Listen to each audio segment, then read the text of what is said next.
phambili ngo-0 inkinga phambili. Viva 0 viva. Kone number 0. Cela ngi-DM ngayo. Le ka 0 ngiyayingena ngingaminywanga. Ngabe sibulala basibulale sonke. Angithi abantu kumele bengalazi iqiniso.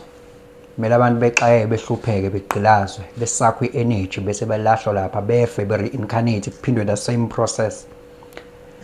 Siyofela khona singamadela kufa. Part 3 ke lo ukhuluma nge-survival mode again. Batholani ke ngokuthi begcine ukwi-survival mode. Yini le abayizuzayo? Ikona ngizokhuluma ngakho ke lokho namhlanje. Ngalesi sikhathi ubingelelo changes Akasha.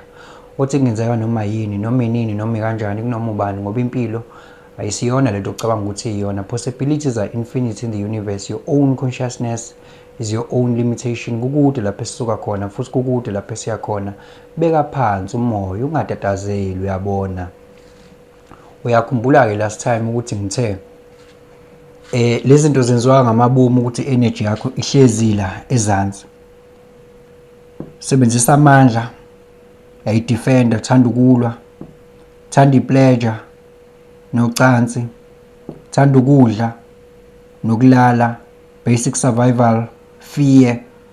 Bagayinani ke ngalama marketing strategies abo abawenzayo nalezi indaba abakunika zona vele zigcina ukwi-survival mode, ukwi-fear of survival. This is engineered, an engineered reality. Don't believe these stories. These stories are lies. They want to put you in survival. Just be free. Is survival ne fear, those are two children of the same mother. Survival and fear, because you have the fear of survival. Once kwakhona into threatenisha i-survival yakho uzoba ne fear, and then you are going to be controlled. Okuqala lokho batholani, they control you. That is the first thing. They control you. That is why they put you in survival, to control you, because you have fear.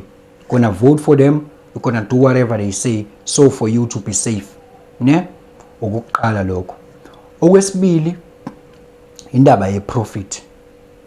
Yabo, indaba ye profit. Okwesibili. Ake sibukeni la. Vele angifuni ukuthi sikhulume ngala. Lokho ngiyeza njengoba ngiza kancane nje. Angifuni sikhulume ngalokho. Ngisela. Yabo once ula.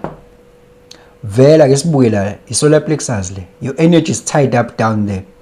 La we are concerned with the physical power. When